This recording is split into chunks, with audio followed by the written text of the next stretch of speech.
if you can find something that can cash flow right now, then you're golden and it's going to always cash flow. Yeah. Yeah. Refinance later. Yeah. Whatever. I mean, if you can find something and break even and it's an investment that you want to buy, then I suggest you keep buying. I think anyone's going to regret buying. I don't think we're just right. tanking and the values are just never going to come up. I think it is a blip and we're going to look back, and those that are completely stopping, they're missing an opportunity because a lot of the bigger box buyers have left town, and so there's a little less competition. So I think it's something that people need to keep their eye on and not be scared about, even though it is kind of a scary time. Hey everyone, and welcome back to Hustle on Purpose. We have a very special guest back again, Tara Helgestad. Tara, how are you doing? Hello, I'm great. How are you?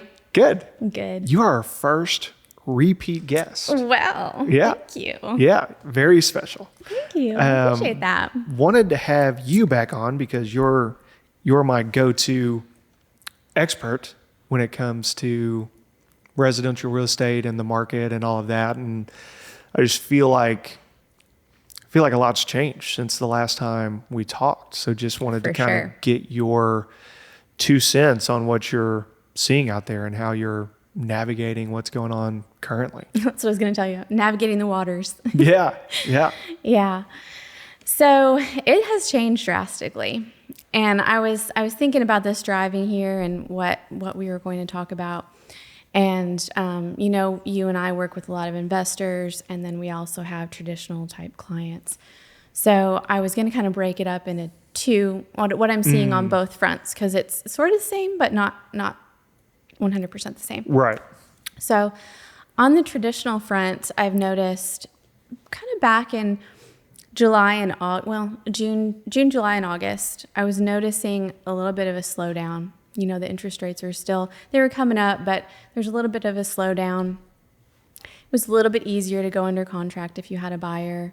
As a seller, I would kind of prep them and be like, hey, we can't just go crazy on list price. Mm-hmm. We're going to probably have to, just be cautious. Whoever this offer is, it might be the only offer we get instead of 10 over list or whatever, just kind of like managing their expectations. Because people still had those. Well, my neighbor 6 months ago or a year ago. Yeah. So I was like easing them into that, just because that's what I was seeing. You're sweet to call me an expert, but really, there's other people you could have on here that have data and analytics and all of these things. And of course I read articles and all of that, but no one has a crystal ball to know exactly what's happening, where we're headed, when things are going to change, but it was feeling it and noticing it, with buyers and sellers. The data and analytics is super important, but a lot of people rely on quoting the data and the analytics because they're not out there doing it every day. Yeah.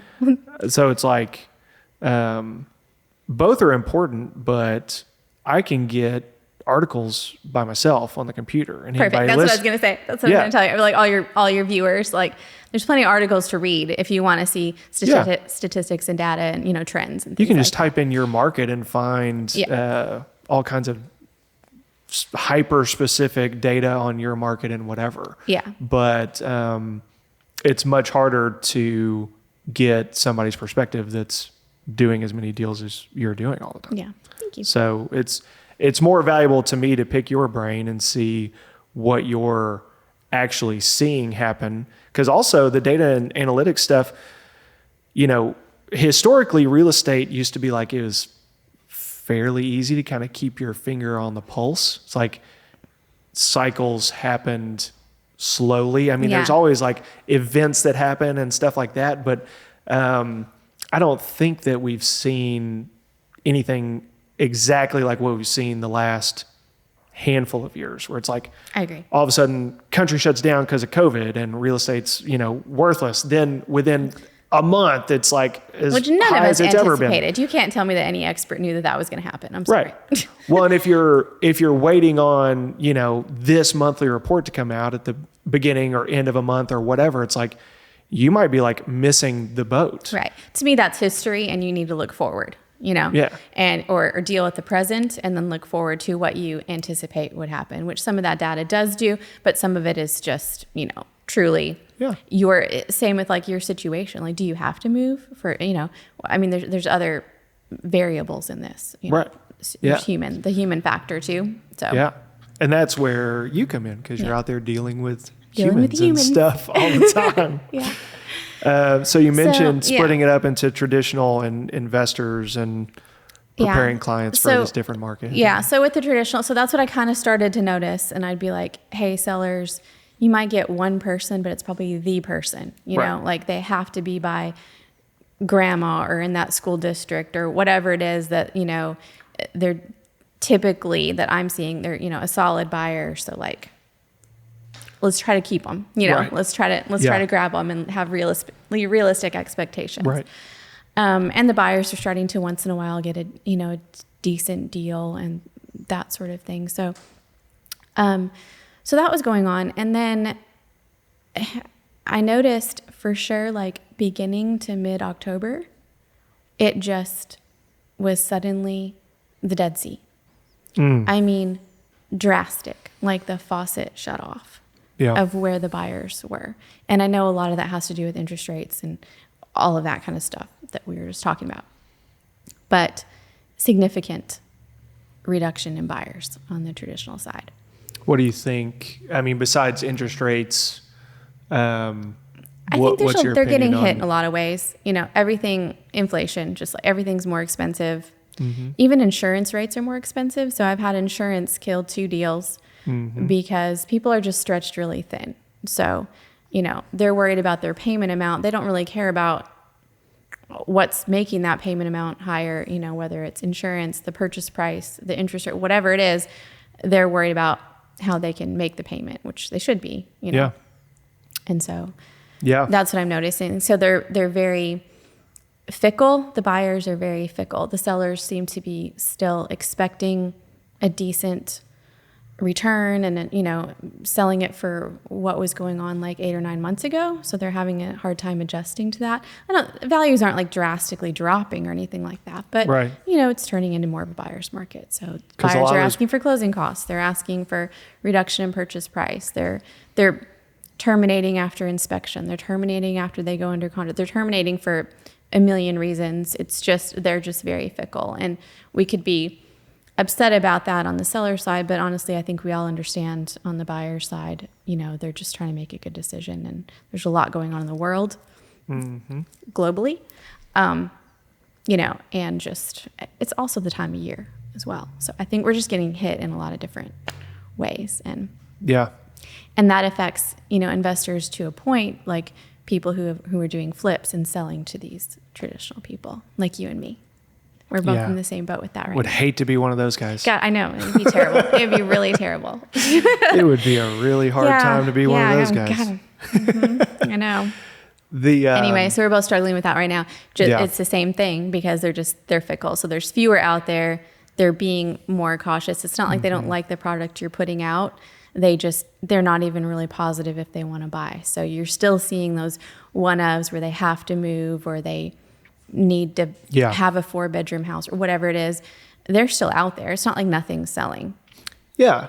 Yeah. Like the wheel keeps turning. It's just at a different pace than it was before. Yeah. I think for sure under 100,000 or I used to say 125, but let's reduce it down to like 115 and under. It's still moving pretty quickly. There's still multiple offers on that. And it's just because the investors can buy that.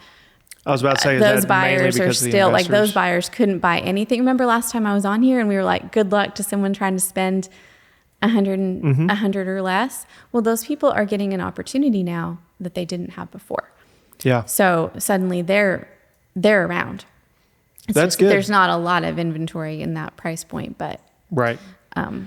Anyway, that's still moving. And oddly enough, I have no idea why. And this is maybe where the data could help, but the super high end stuff is moving. See, that's why I don't get it. Your perspective is important because I never would have thought that. And it's not just me. So I've spoken to other agents because I'm like, what is Yeah. what did you notice the faucet turn off? Like, what is happening? And Right. so we've been talking, and then people have been calling, like someone called me like literally yesterday. She's like, so what Just is needing going it. on? Yeah. Yeah. That is odd. So everybody has agreed with me that it's the very low end and the very high end. So I don't know if this market just doesn't affect. I mean, I don't know if there's more margin. So the sellers, maybe they're making less money than they thought, but there's more money to be made, or I don't know, but Yeah. Yeah. it's there. It's interesting. It's all the middle, Yeah. the middle class and the middle price point. Finding affordable, quality property and casualty insurance can be a pain, but Little Rock-based JTS has the protection real estate and property owners need. From liability and property coverage to plans for loss of rent, renovation projects, and more. Just give Matt Barger a call at 501-231-1611. He even has markets for short-term rentals like Airbnb, as well as vacant, owner-financed, and rent-to-own properties. Call Matt today at 501-231-1611 or email him at matt@jtsfs.com. The most common question I get asked is, GT, how do I get started in real estate investing? And my go-to answer is to go talk to Robbie Cole at Benchmark Home Loans. Robbie will help you figure out the best loan option for you in your current situation and help you with long-term planning as well. He gives out free advice 7 days a week, and he would love to help you. So if you're one of the people that's been afraid to start that conversation, I encourage you to stop right now and call 501-777-9995 so that you can start your investing journey or take it to the next level. Once again, that's Robbie Cole at Benchmark Home Loans, 501-777-9995. It's this stagnation between sellers that are golden handcuffed into their house that they refinanced at 3.2%, 4%, or whatever. And buyers that don't want to buy something at 8.5%. Yeah. And everyone's just like stuck. Yeah. Yeah. Because I've been telling people, I'm an idiot, but like late 2022, early 2023, I was very gung-ho on ramping up. I mean, I was putting a lot of plans, time, money, effort, resources into being able to ramp up, because in my mind at that point, it was like interest rates, they had announced they were going to start going up. I think it was around then, which we all knew was going to happen. Wasn't ever going to stay that way. Yeah, it was like it, and it was like, frankly, everyone I talked to was like, it needs to happen. Yeah. Like stuff's just getting out of It was control. abnormal. And so in my mind, I was like, well, I've taken macroeconomics. It was interest rates go up, demand goes down, inventory goes up. So we're in a low demand, high inventory market, prices go down. So it was going to be, back to buying as many properties as I could in a high inventory, low demand, low price market. But instead of the seesaw completely tipping the other way, the Fed does seem to be, somewhat successfully accomplishing the soft landing they've been talking about. Yeah. Where it's like, okay, we didn't get a seismic shift. We got a leveling out and some stagnation, which I'm not necessarily sure is the best thing. It's probably better for the population at large that we didn't just get a seismic shift. And values in general, Yeah. that way they're not just tanking. Right. Yeah. But it doesn't feel good at the moment just because it feels a little stuck. Well, it's not a situation I prepared for. I didn't prepare for it. Like you said, the faucet just turning off. And I feel like I'm not alone. I talk to a lot of people, and it's just kind of like it's not all doom and gloom, but it's a little bit of doom and gloom. Yeah. All the It's a lot of insurance unknown. people and bankers and real estate people, it's just kind of like, yeah, like everything's just kind of stopped. Yeah. I know the other day I was just sitting at my desk and I'm like, because I have more listings than, I'm not going to say than ever before, but like I have a lot of listings Yeah. and they're just sitting there. And I feel like there's nothing I can do about it. And I've got, I usually have more buyers than sellers. And so right now I have more sellers. And I'm like, where were all these people like 9 months ago? I know. Yeah. And then they're like, Tara, what can we do? What can we do? And, it's stressful. I feel the stress for them. I feel the stress, Right. I'm like, I can't make people, we're getting like no showings, no offers. Mm-hmm. It's priced relatively appropriately. The ones that are high, they know it's high. It's like, anyway. There's only so much you can do. Yeah. It's like, well, Yeah. we can lower the price again. I was trying to be optimistic, but just one day I was like, oh my gosh, Yeah. this is, Well, and I've this is seen quite the shift, and it isn't like I was, and it's not total doom and gloom. It's just like, wow, what a turn Right. in such a quick amount of time. We're just trying to figure out how to navigate it again, which Yeah. I feel like it's just been, 2 or 3 straight years of, oh, well, this is new. Yeah. Got to figure out how Just to navigate adapting. Right. Yeah. I've seen just on my social media a bunch of local realtors that I'm friends with. It seems like open houses just like went through the roof. Yeah. Yeah. I just had one on mine the other day. Yeah. Well, because it's like you got to do What something. are you going to do? Yeah. And you've got to show your seller that you're working at Right. it. I mean, they Yeah. don't, they know you are, but they feel frustrated. So you've got to do everything you possibly something. can. Advertise on Facebook, have an open house, Go and send bake out some mass cookies in the emails oven and put some balloons in the yard and Yeah. But I still don't know that sells houses, but it doesn't hurt to try. yeah, Because again, we Right. don't know. Maybe that's just Yeah. the thing right now. That's just got to gonna do work. something. Yeah. Yeah. Yeah. Yeah. So, you mentioned, so that's kind of the traditional Yeah. buyer side. What about the investor side?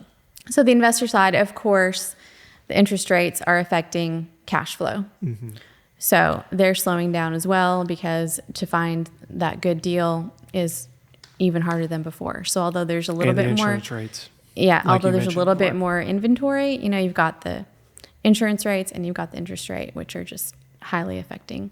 But then you've also got rental rates. You can't really push up the rental rates like we did there for a minute. You've got to be cautious on your budget for the rehab, your insurance, your rental rate, and then the interest rate. So if you can find something that can cash flow right now, then you're golden and it's going to always cash flow. Yeah. Yeah. Refinance later. Or Yeah. whatever. If you can find something and break even and it's an investment that you want to buy, then I suggest you keep buying. I think anyone's going to regret buying. I don't think we're just Right. tanking and the values are just never going to come up. I Right. think it is a blip and we're going to look back, and those that are completely stopping, they're missing an opportunity because a lot of the bigger box buyers have left town. And so there's a little less competition. So I think it's something that people need Yeah. to keep their eye on and not be scared about, even though it is kind of a scary time. You just have to be more adaptable. Group some friends to, collectively purchase properties for cash, get private money if possible. Do the owner finance, find an investor who's trying to get out of the game. He can't sell his properties. Maybe he'll owner finance to you. There's just, you gotta. You can be more creative now than Yeah. you could a year ago. You can, because people do still have to sell. So it's, to assume that there's no opportunities out there, I think is just being, naive or ignorant. You're reading too many articles. Yeah. And So looking you've at just got to data. keep on Yeah. keeping on, and then just like you have to know it's hard because you don't want to just try a bunch of everything and not do any of it well, but you can't just Yeah. be like, this is what I've always done and this is what I'm going to do and this is my banker and this is my thing. Right. You need to be like, what are some other options that I can do with these properties? 'Cause it's I changing all the personally am owner financing a house for the first time for someone. So Okay. I'm looking at seller finance to buy investment properties, right? Like Yeah. I just said. So, so-and-so has 20 properties. he can't sell them. Maybe he can owner finance them to me. So on the investor side, I'm trying to do that. Yeah. But then some of the properties that I own, doesn't exactly make sense to sell it right now. Right. It's vacant. Maybe I can rent it. Of course, the rental market's okay. Rental market's but been great on my side. It's been great. And like, honestly, like I believe in like historically, to rent a house right now is more affordable than to buy a house. And that's a statistic that I did read, and that's rare. So you can pay $1,500 for rent, but to actually own that house would be like $1,800, which is, usually it would be the opposite. Yeah. So that's killing the sales market as well. Right. Because like why, like with all the uncertainty, why would you go buy a house if you could just rent the same house for slightly cheaper? I personally think it's still better to buy, but I can see that mentality, especially if you're nervous about your finances. Yeah. And the job market, because like you may need to move jobs or whatever, because everything's just crazy right now. Yeah. The thing that I've been telling people too is, like you mentioned, a lot of the big box buyers going out of town and whatever. Like a lot of that is because these big investment companies, like if they're going to move into a market like Little Rock, they have to have a team of people there, maybe even, people in other states helping out to go find, acquire, renovate, manage these rent houses. And it's a lot of overhead. In order to sustain that, they have to buy a certain amount of deals a month just to like break even on paying all their people and keeping the machine going. Yeah. In this market, it gets really, really tough to make all those numbers work on each deal, but then also to find enough deals that the numbers work. Yeah. It's getting And I really think that tough. a lot of them didn't make the best financial decisions. A lot of them made terrible. While it was which we hot. knew was happening. Yeah, which you could see it happening. But it actually hit. I mean, I knew of a company here that I know at one point they had over 100 houses that like nobody was working on. Yeah. Just 100 vacant houses that like they didn't have the infrastructure here to handle. Which is so frustrating because we had buyers who, including you and me, and people who could buy them. So it was just like, yeah, it was a frustrating time. But now they've just like vacated town because they just had capital that needed to be allocated and I don't think they really understood what it takes to move those houses through the process that they needed to go through. But what I'm telling people now is you don't need to go buy 25 houses a month. You need one home run. And I think right now could be a really decent time for people to be able to find those home runs that may have been harder. Now, what I also tell people is like, part of it's always hard. Like a year ago, 2 years ago, lower interest rates, but it was a really competitive market, right? You're paying above list. Right. Difficult to get anything under contract, especially at an your investor offer price. looked at. Yeah. Because you're in a sea of other offers. Yeah. Now, you may be the only offer, and you may be able to negotiate all kinds of things into that offer that you wouldn't have been able to before, but your financing is going to be hard. Yeah. It's just... And the seller still has a payoff, if they have a mortgage. I mean, there's still the things that never go away that are, the difficult things. Yeah.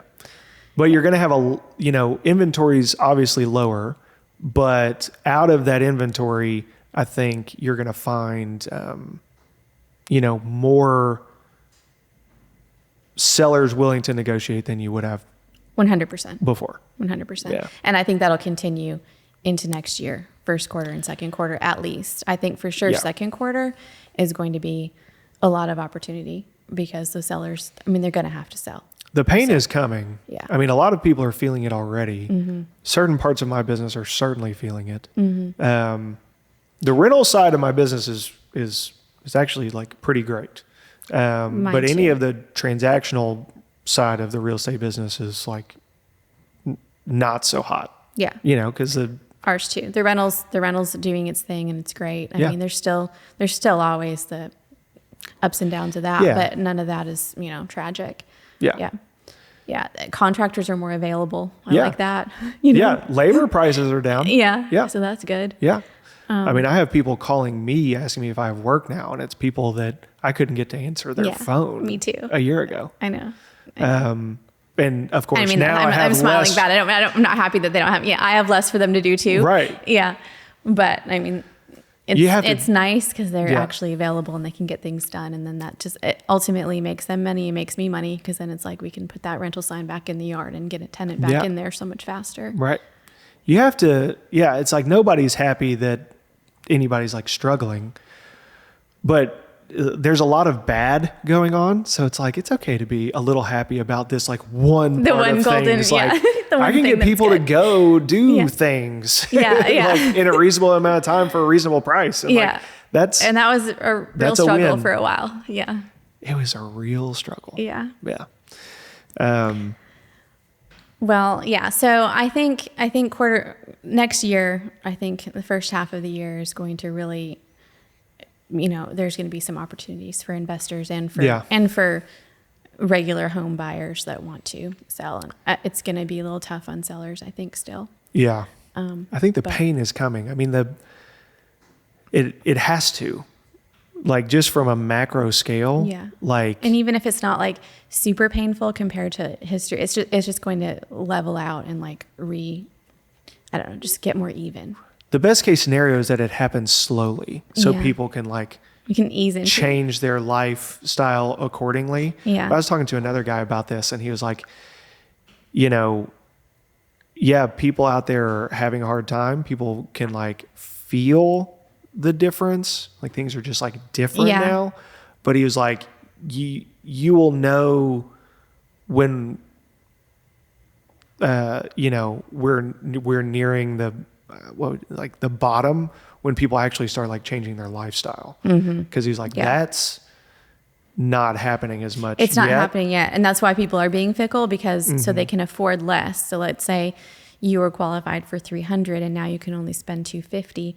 They're like, whoa, like that's why they're being so picky about the houses because they're like, I don't like this. I want what I could have gotten for 300, Right. Yeah. So they're adapting to that, but they're not changing their lifestyle. They're just being like, they're still offering on the $300,000 house, trying to get it for cheaper. But but no one's buying a different car, cheaper car. And I mean, people are, but like, we're not seeing a bunch of slowly. We're not seeing a bunch of that just yet. Right. Yeah. Yeah. Coupon clipping is going to be trending on Twitter and TikTok. In 6 months. It's going to become the new, it's going to come back in style. Yeah. I've started a marketing business to market direct to sellers.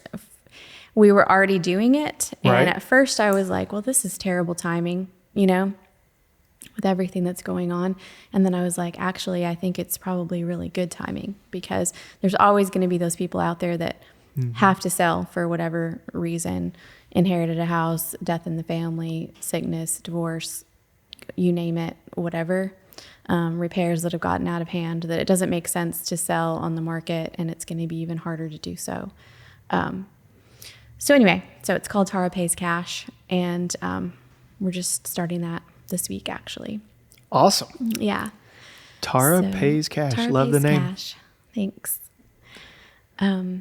Anyway, so we'll see how that goes. I anticipate, we're just getting it started and everything. And of course, as people come to us, if it makes sense for them to list it on the MLS, it's just another resource for people to potentially sell their house, in one way or another. So whether it's to me, whether it's to one of my clients or an investor, or put it on the MLS and see if we get some activity, whatever it is, offer solutions. So we'll see how that goes. Yeah. But I anticipate there's going to be some need for that.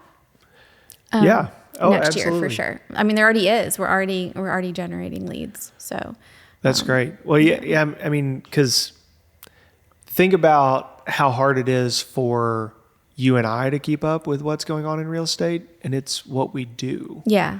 There's a lot of people out there that get in some weird real estate related situation and they just don't know how to handle it. Yeah.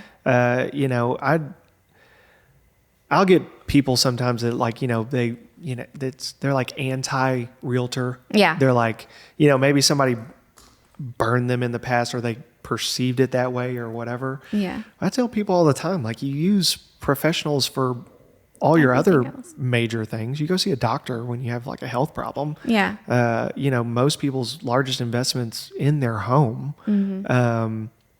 Go find a good realtor and one that you can trust and that's knowledgeable, that's Right. doing it all the time, that can advise you on what to do. Yeah, interview some. There's so many of them out there. Yeah. So it's not like you're stuck with the one bad one that you had an experience with or whatever. I mean, we're all like that with doctors, just like you said. Yeah. Doctors, lawyers, Yeah. accountants, whatever. And, you know, maybe you've had a bad experience with one and you can go find another one. But I've done it with all of those professions. yeah, I have too. And, Yeah. you know, I've read about that too. Like people are so like anti-realtor, but then like 90% of people use realtors, Yeah. you know? And you should. And Like you if should if I just hand take- the random Joe Schmo off the street a real estate contract, like you're not going to know. Yeah, to what to- protect themselves. Right, Right. yeah. Because you want to make sure if you're selling it, you're actually selling it and this person can actually buy it and you're transferring the title and you're going to get your money at closing and all the things everything in between, you know? Right. Yeah. There's way more that goes into it than I think a lot of people realize. Yeah. Yeah. It's not just pricing. You know, they're like, well, I can look at comps on Zillow. Like, well, it's a lot more than comps, especially now. Yeah. I mean, we can analyze, just talking to my sellers, trying to figure out what list price. I'm like, well, here's the probable range that would make sense, you know, Yeah. that it would probably sell for. We can push higher, but, you know, probably not right now, you know, but likely it'll sell for. Like, you have the big conversation about it, Yeah. but you don't really know. I don't care who you talk to. I mean, even if they act like they know, no one knows exactly what a house is going to sell for. Sorry, just don't. Well, there's a decent chance my life would be in a different place if I just like took the highest offer I got on everything. Yeah. Yeah.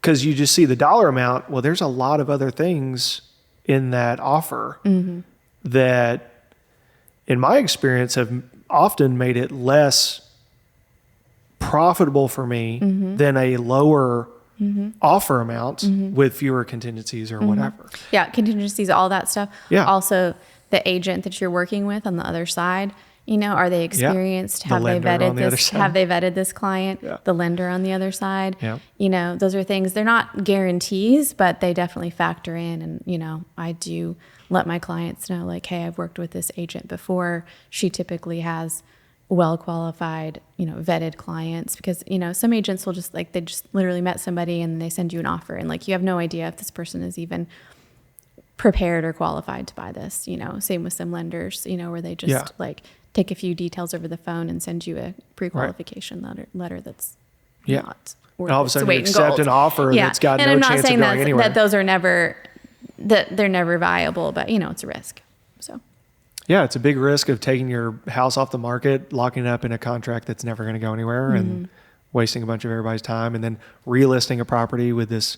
Now it's got this, you know. now it's, why is it back on market? Like what's Right, going what's on? wrong with it? Yeah. Which is happening a lot right now. Speaking of all of these. Yeah, tell me about it. Yeah. I don't- You're very familiar with it. But you're not alone. I have a intimately listing. aware. You're intimately, is it twice or 3 times? I don't Twice? want to talk about it. Okay. Well, I have It's another. twice. Okay. I have another listing. We're on the 3rd one. Oh, I'm not the worst. Okay. You're not the worst. So it's like, well, some of them are sitting around getting no activity. The ones that are going under contract, you just like hold your breath because you're like, is it really going to stick? So we've done all this work. Yeah. Just like you said, like, okay, we've solidified something that's going to work for everybody. So sad. And then it terminates, and then you do it all over again, and it's wearing out the sellers, and Worn out. It's Right wearing here. them out if they're getting Worn no out. activity, and it's wearing them out if it's going under contract. They have the false hope, and then it's like the kick in the gut. I know. Yeah, we were it's supposed rough. to close the second time that house that I've got listed went under contract.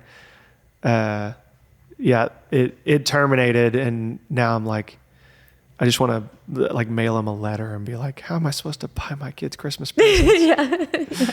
How dare was you relying do this on to you. my 3 beautiful children? And send like a photo. Yeah, it's like I'll get all 3 of them to They were cry. relying on you. Yeah, with they their were. Christmas They gifts. were really banking on you buying this house. Yeah, Probably not a it's- great idea, but It's rough.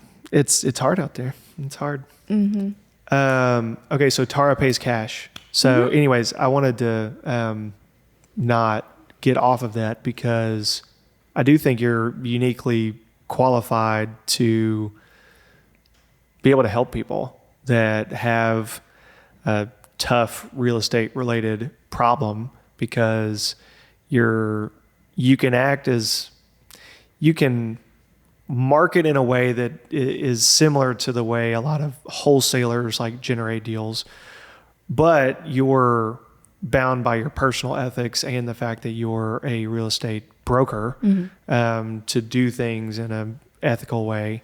And you have a lot more knowledge of like real, like licensed transactions that aren't like wholesale contracts. And I don't really care to get too in the weeds on that, but like I'm excited to hear that you're doing it because I do think you can provide a valuable service to people that find themselves in a tough spot and don't know I think what it to makes do. us really unique, right? We can do that, which of course other wholesalers do, but we're prepared to close. We're not necessarily trying to get these under contract to then go find another buyer. We have other buyers. We've got tons of resources, but we're not just giving them a false sense of security here. Yeah. We're actually purchasing their house, whether it's me or someone else, and they're guaranteed that money at close, or listing it on the MLS. So I mean, yeah. And if that doesn't work, then they could sell for cash. Whatever it is.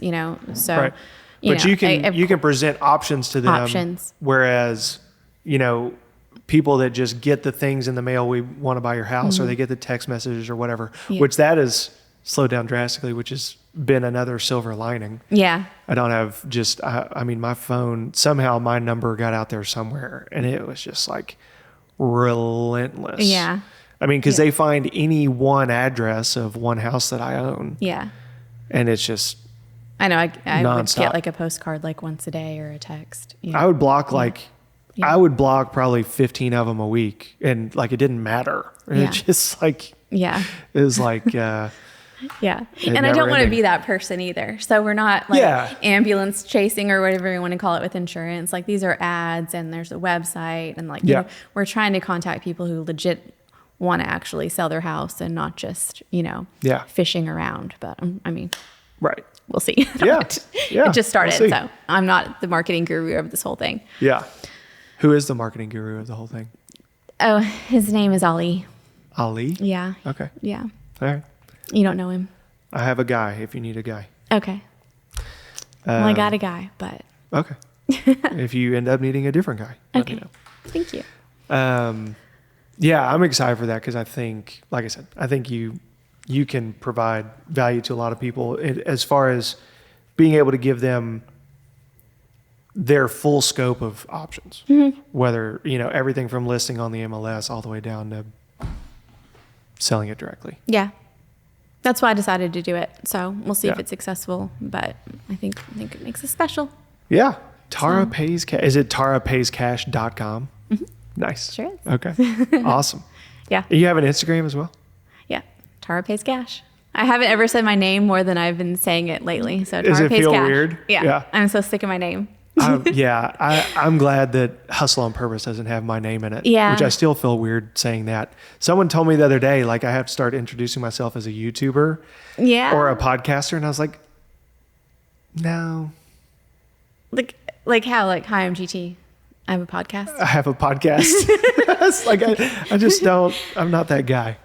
But I mean, you probably should. I mean, that's how you have to. I guess. I don't know. Self-promotion is not really my thing. Yeah. It isn't mine either. This was not my idea for putting my name in the name. So I just want to put that out there. I don't have like some sort of ego obsession with my name.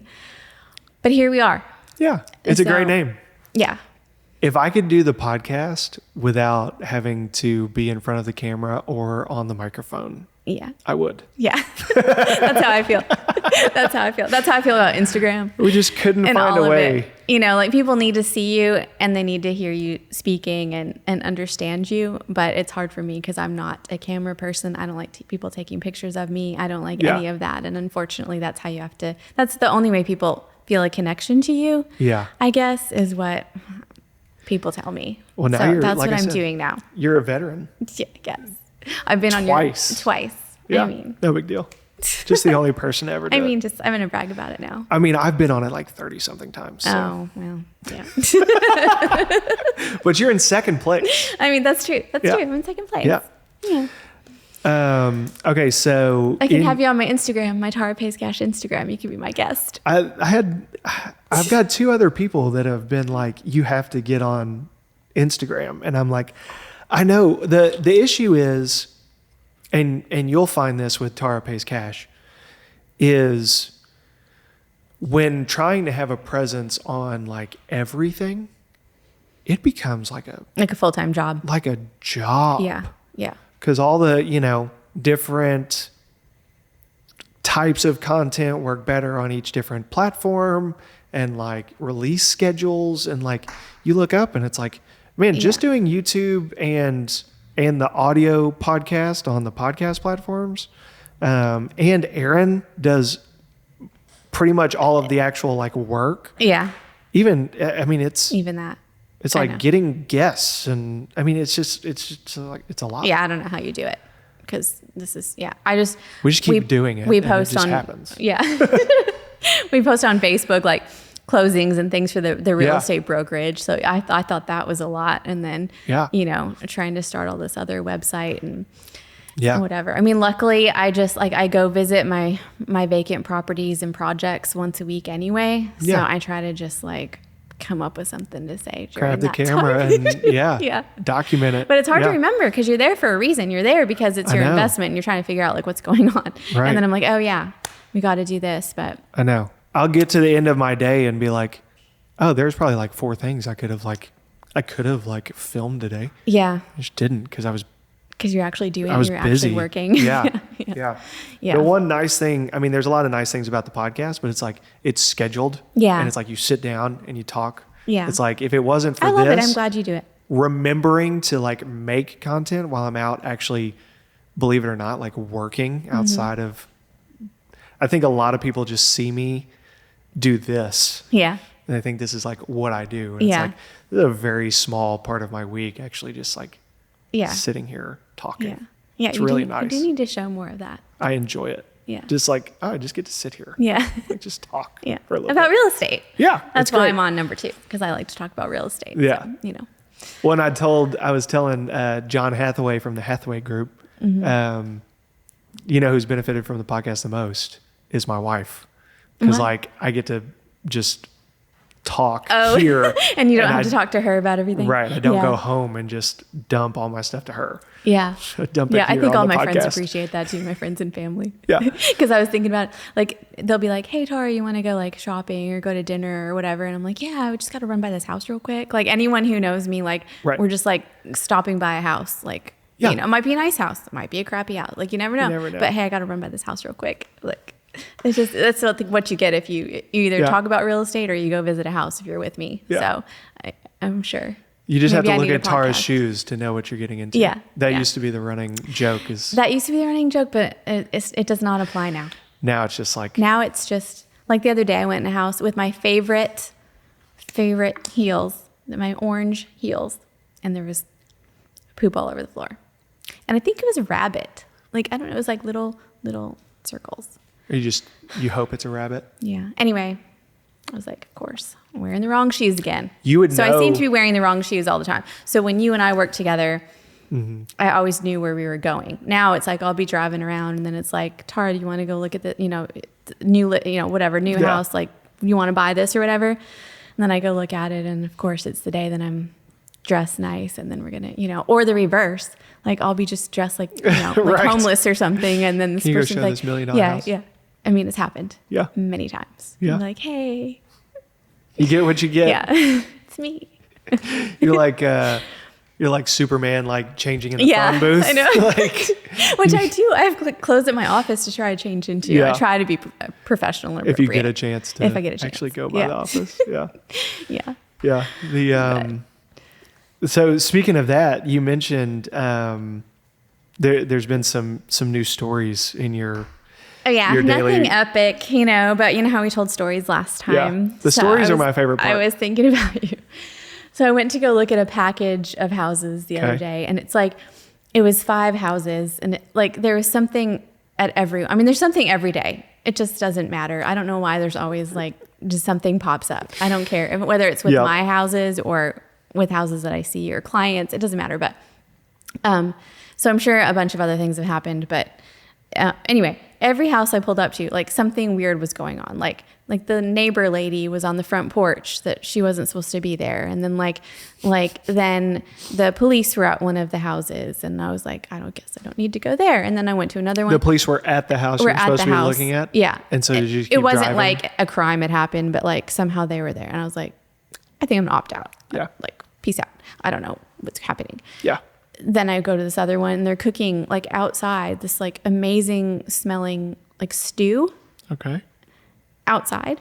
They give you some? Like a tent. Well, they offered to give me some. They're like tailgating? It wasn't, no, they were just cooking outside, like on one of those like little burners, like Okay. with those big pots. Yeah. Anyway, it was really sweet. They offered it to me, but it wasn't quite done. So I'm like, I don't need food poisoning, but thank you. That's nice. And I don't want to wait for 30 minutes. Yeah. So, but that was cute. That was nice. Then I go to the 5th house, and I go inside, and I was like, is there someone in? Like, it just felt like someone was in there. Yeah. They weren't supposed to be in there, but it felt like someone was in there. So I was like, poking. I'm like, hello, it's Tara, whatever.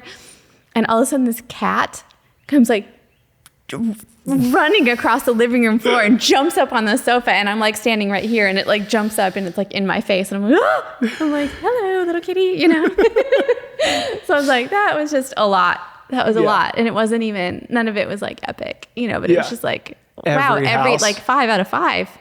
5 for 5. 5 for 5. So there was that I had to tell you about. But mainly it was the cat, because I was like, holy cow. Like, I knew somebody was in here. I just thought it was a person, not a cat, like stalking me. Well, and like being in vacant houses, it just sometimes you get that like, it's never just like a super It's never a comfortable comforting thing. feeling. Yeah. Yeah. Yeah. Yeah. But then when you get used to looking at vacant houses, then it's weird to be like in a occupied house like that, because like there was music playing, there were lamps on, Yeah. there was so then I'm like, well, this feels bizarre. There's got to be someone here. Anyway. Right. Anyway. Yeah, it's weird. Yeah. And then there was this other one that a wholesaler sent me to, and she's like, oh yeah, you can go anytime. It's vacant. Yeah. Of course. Famous last words. Yeah. Back doors open. Yeah. So That's whenever you get the go anytime, front doors open, you're like, oh, this is going to be great. So once again, I was out with my husband, and I'm like, hey, we got to go look at this house real quick, and then we can do whatever it is that we were supposed to do. He's like, great, Yeah. Here we go. So we pull up. There's a truck in the driveway, of course. And he was like, oh, there's a truck in the driveway. Like, a nice truck? Yeah, it was a nice truck. Okay. But he was like ready to like roll. Carl was like, I'm ready to roll. He's like, there's somebody here, whatever. I'm like, no. We came all the way out here. Knock on the door. Like, what do you like? Yeah. So I like, I want to make another trip out here. Yeah. So he's like, okay, thinking we're going to like get shot or something. I don't know. But so then I knock on the door, and this guy answers. I'm like, hey, Sarah said I could stop by. Did you know I was coming? He's like, yeah. I'm like, okay, but like there was no set time. So how did he know? Anyway, and he's like, just come in. And he was sitting there eating fried chicken with like a miniature TV and a folding chair. And there's nothing else in the house. And I'm like, oh, odd, but okay. And so anyway, we talked to him, and I left. And we ended up buying the house. So then I went back to like go look at something else. He had no idea I was coming because it's vacant. He was there again, eating Just fried chicken, squatting? watching TV. Third time, the appraiser goes out to appraise. And I'm like, hey, it's allegedly vacant, but there might be a guy there eating fried chicken. I'm not sure. With a miniature TV. He was there. With fried chicken again? Yeah. Fried chicken, TV, folding Is chair. this place like next to a KFC? Or No, it's next to a gas station. I mean, the chicken smelled great. Okay. It's in Jacksonville, so I don't know. Like maybe there's a great fried chicken place in Jacksonville. Anyway, so when we were getting ready to close, I'm like, he does realize he can no longer eat fried chicken at that. Like he can no longer be at the house, right? I mean, Yeah. Anyway, Did the seller know him? that he was the seller. Yeah, it turned out he was the seller. Okay. I found that out. Okay. Time number 2. Well, that's the best case scenario. Yeah, it wasn't like a squatter or some like a rando person. It is but the anyway, guy that actually owns the He house. was the guy that actually owned it. I don't know. And he did have another house that he lived in, but he just liked to go there. His wife was snack. at that one. Maybe. Maybe that was like his man cave. Yeah, he was having losing to sell it, and he was sad about it. Losing but anyway, the man it was just cave. so funny. He was a super nice guy, but I'm like, he must always be here because like I'm and this was a 30-day period of like, how would he know? Just constructing a whole backstory for this guy. Like his wife's got him on a diet. Yeah. And he's just like, he goes there's real quick to eat like his fried chicken. Just go to the vacant house in Jacksonville with my bucket of fried chicken and my miniature TV. Yeah. And just get like a couple hours Yeah. where I just eat all I the never stuff. thought about it like that. That is probably what it was. That's just my guy brain being like, because because I was like, don't you want to be somewhere more comfortable? Like it's a folding chair, like, I mean, we don't need he much. even had he had a really nice truck. Like, wouldn't you want to sit in your truck and eat the chicken? Teach their own, I guess. I don't know. It's like, so I went, like I told you before, I went duck hunting this morning. Yeah. And had a great time. Didn't kill a thing. But I mean, that makes me sad for you, but happy for the ducks. Yeah. Well, somebody else. I mean, yeah. There's someone else killed them. I understand. No, it's fine. No, they're fine. They're happy ducks living long, happy, healthy lives. Okay. Yeah. But it's like, I still had a great time. And it's like, the older I get, the more I understand why guys get like so into that. Yeah. Predominantly, I mean, a lot of women hunt as well, but it's like when you think about it, I got up at 3:30 this morning. Yeah, there's nothing appealing about that to me. I went and stood on the side of a pond. So what was so great about it? It's just alone time? Yeah. Just dude time? Just guy dude time. Okay. Yeah. Was it just two of you? Yeah. Okay. Did you talk about life? Two dudes in the woods. Were you quiet? A little bit of both. Because you wanted the ducks to come. A little bit of quiet, a little bit of, not talking about really much. Just hanging out. It was great. Okay. It was wonderful. And my wife's going to be like, so what'd y'all talk about? And be like, couldn't tell you. I saw a funny thing about that too on Instagram, but it was a comedian talking about that, how he had gone out with their best friends had gotten divorced. So then the wife, he went golfing with the husband and the wife was like, so is he dating somebody? So what did you guys talk about? What is he doing? Where is he? And how is he? She had I can't think of 1,000 questions. Right. I don't know. He got a new driver and we just golfed and stuff and just, we didn't talk about any of that. Yeah. And it was great. Yeah. It's funny. They're just wired different, and that's okay. Yeah. That's safe to say because you're with a woman. So they're just wired different. That's great. And it's okay. Yeah. It's fine. Awesome. Well, I'm super thankful that you came out again. Yeah, thanks for having me. This was great. If you had, because I don't want to leave it all doom and gloom and real estate's just not doing anything.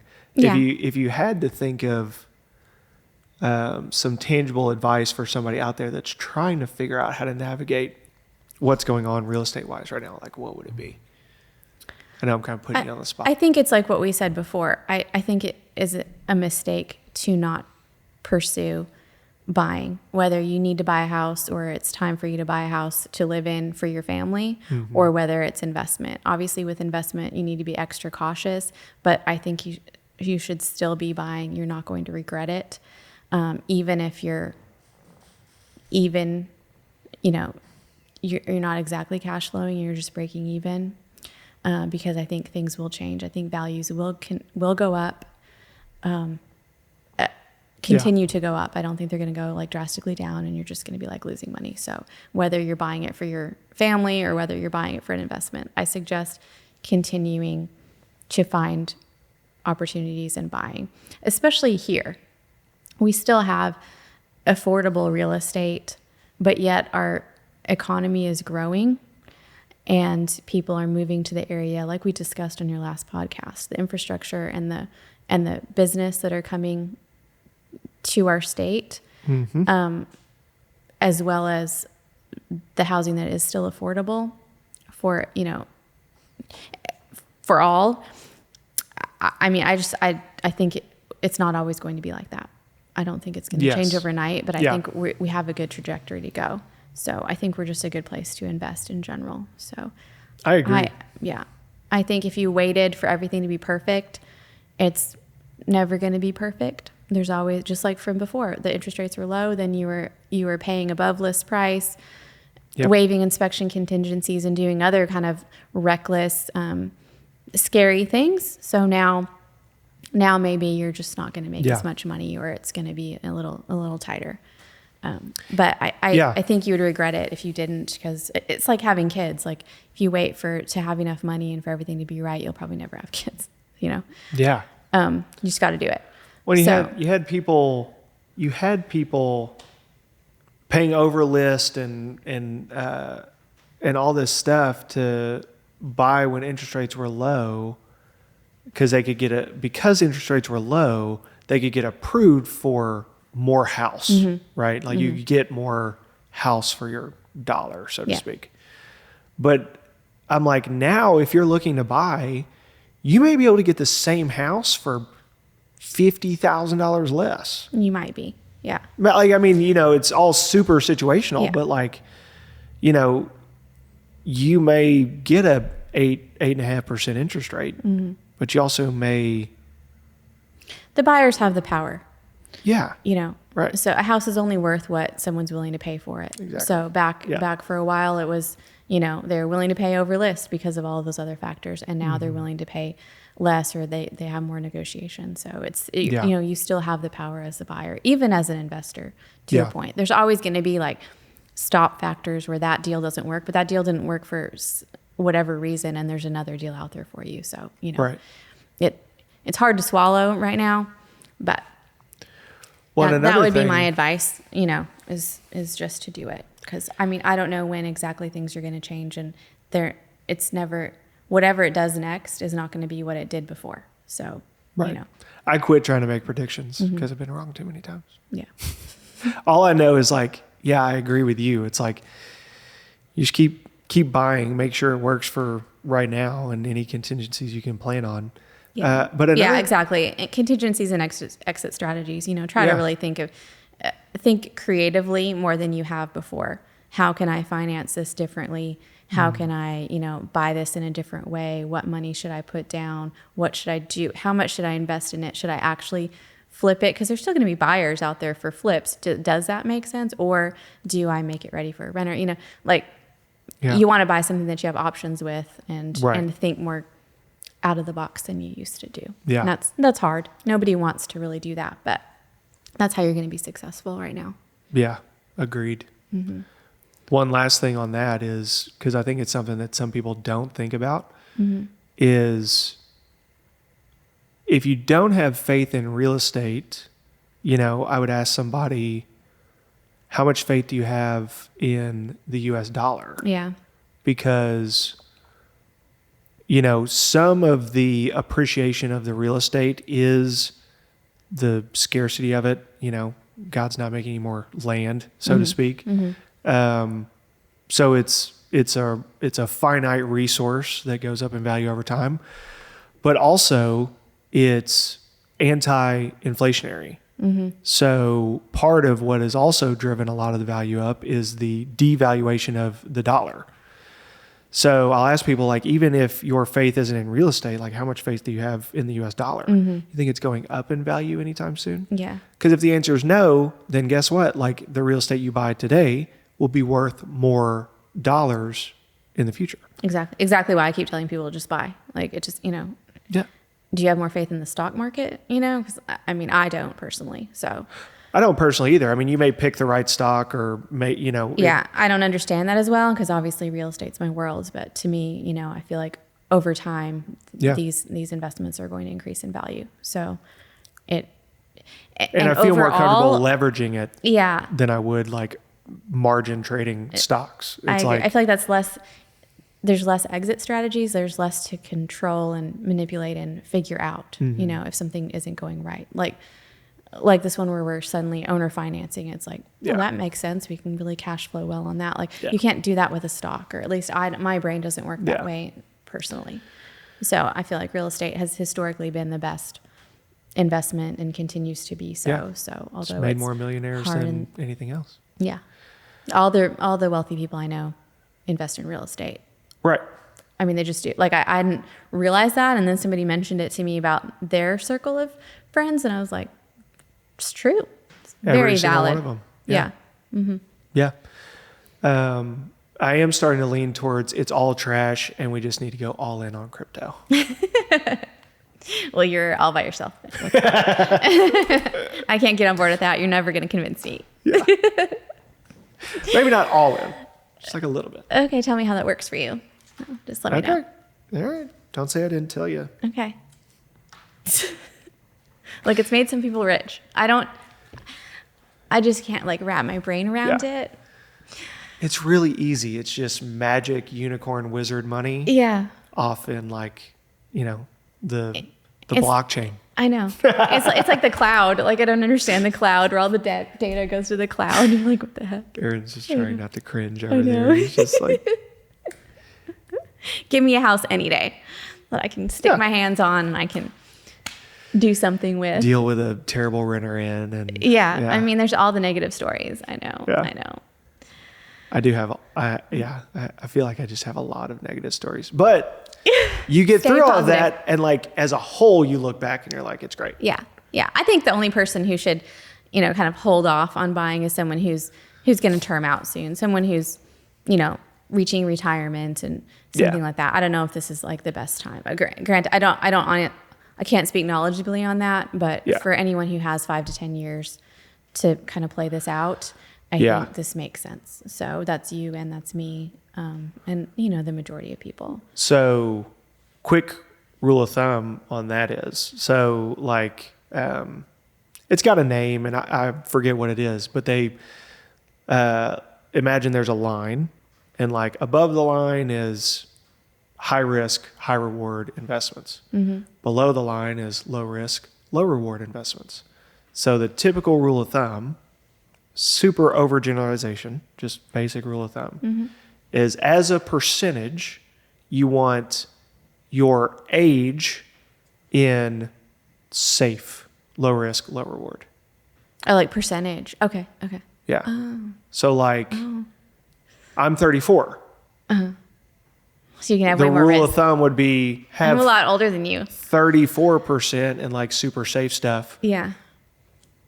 66% in higher risk, high reward. Yeah. Because the theory is like you've That's got logical. You've got longer before your event horizon of like retirement or whatever. You can ride more 4-year, 5-year, 10-year cycles of the market and whatever. And so yeah, that's logical. It's a general rule of thumb. No one had explained it like that. I mean, I knew that that's generally what you were supposed to do. As you but get older, put more in safer. Yeah. So. Yeah. So if you're 70 plus, maybe it's not the time to buy real estate right now. I don't know. If you're 70 plus, have 30% of your net worth in crypto. Yeah. That makes you feel better about it, right? Yeah. Now you're like, oh, I can Yeah. put way more into crypto than I thought. Yeah. I say that, so it's like I should technically be like 34% low risk, low reward, but it's like I'm 99.9% real estate. Yeah, you are. Probably. But your portfolio is some are more risky than others. Yeah, you're not lying there. Yeah. Depending on the day, it's like, man, it feels real. Like, depending on the month, it's like, this month is risky. Yeah. Like, this month is like, vacancies are high, like, move out costs are high. Yeah. Feels real risky this month. Yeah. And then That's another thing. That's another thing that, you buy cash flowing properties and then those tenants aren't necessarily going to stay, so you base all of your money, and I'm sure you felt this. And we all know it, but you're just like, oh, they've been there for 3 years, but then of course the moment you take over the property, they've decided that they want to move and get something different that you somehow don't have to offer. And then suddenly you're, spending $7,000 on a make ready because they've moved out and you didn't really budget for that. Those are Yeah. I mean, it's just all a part of it. It's not that that's Yeah. even bad. It's just, it's just funny. I hadn't thought about it till right now, but I need to do a video on like things you should know before you buy an occupied house. Yeah, you should. Like put in the contract to make sure you get the security deposit that the original tenant paid the original landlord. Yeah. Like, be really sure who owns the appliances. Yeah. Do you remember that lady? Yeah. Like Yeah. bought some occupied rentals. I'm sorry that some of your experiences have gained some knowledge for me. Well, yeah. But like no. some of these things are so bizarre that like you would have never thought of it unless you would have experienced it. And Right. so that's where our experience now has made us so much Yeah. smarter. And you don't know till you go through it. I don't know any other way to do it. It's like what we just talked about. You can read all the articles you want, but like no one tells you about that stuff. You should definitely do that. No one tells asking you for the that, prorated rent, asking for the rent roll history. Even that, they could have stellar payment history, but suddenly you take over and they're like, I pay rent? Like, I thought, what is rent? Yeah. What is rent? This French word. Yeah, is that $200 a month, or I don't know. Yeah, well, yeah, or like in that instance with the stoves, it's like 3 months later, and I'm getting a call from it was the timing, the management company, and it's like, hey, we have a tenant calling saying the previous landlord is coming into the house trying to take the stove, claiming it's hers, and I'm like, That what? was a wacky situation. I feel like she was just really short on money, and that was all she could come up with. Like, but oh my now gosh, it's just always it's written something. into every single contract because, I mean, Yeah. might as well. Now we know. Yeah. Who owns the stove? Who owns the stove and the refrigerator? Might as well throw that in there. Yeah, That's one that I usually ask anyway, but I mean. It's just wild. Anyways, we'll do that. And if they're on housing too, like what percentage is housing and what percentage does the tenant pay? I mean, there's so many things to clarify. And again, you can clarify it and then they can vacate the next month, but just gives you some peace of mind. This is why you get a realtor. Yeah, truly. Feels like a farmer's commercial. Yeah. Like know a thing or two because we've seen a thing or two. Yeah. I kind of forget but it's about really it. true with this. Yeah. And even that, there's is. so much. Like, I never claim to know everything. Like, every single real estate transaction is different from the last. And I learn something from every single one. I will never know everything. So you will never hear me bragging about knowing everything. It's just like noted for the next time. Noted for the next time. And I don't know any other way to do it because, I mean, you've got you can't account people for and properties and just bizarre situation. And then when you throw in tenants, there's just like that extra layer of things. It's like, you look at, if Tara helps you buy an occupied house now, you'll see on the contract this like the fill in the blank like part. An addendum. It's got an addendum that's like 14 things. And every single one of those is because like there's a reason for it. Yeah. It's like there's a story behind every single thing on there. Yeah. Because that's how you learn. Seriously, thank you for that idea. I'm going to do that actually. I mean, not like a document. I can't write like a legal document, but I can save a general addendum to have on all of those contracts that addresses all of those things. Because I'm always trying to remember it and write it in paragraph 30. Right. But paragraph 30 is getting real full right now. Yeah, you can only fit so many things because they only I'm gonna give you do that like next for 2024 6 lines or whatever. Just like if it's occupied, this is what we're just add it to form simplicity. Yeah. Put it on there. I'm gonna do that. Oh, awesome! What did we forget? Anything? We covered several topics. Yeah. We were just going to talk about the market, and now we've talked about everything else, it seems like. And so, anyway. I know. I wanted to, we'll keep Thanksgiving and stuff out of it. I hope you have a great Thanksgiving. You too. Enjoy time with your family. And hope all of you watching and listening by the time you see this, I hope you had a great Thanksgiving and are looking forward to whatever holiday you celebrate in September. What can I even say these days without getting December? I don't even. Happy holidays, everyone. Just don't cancel me, just go out there and buy some real estate and live your life. I just try to focus on New Year. Yeah. Have a great New Year too. Yeah. Thank you for watching. Thank you for listening.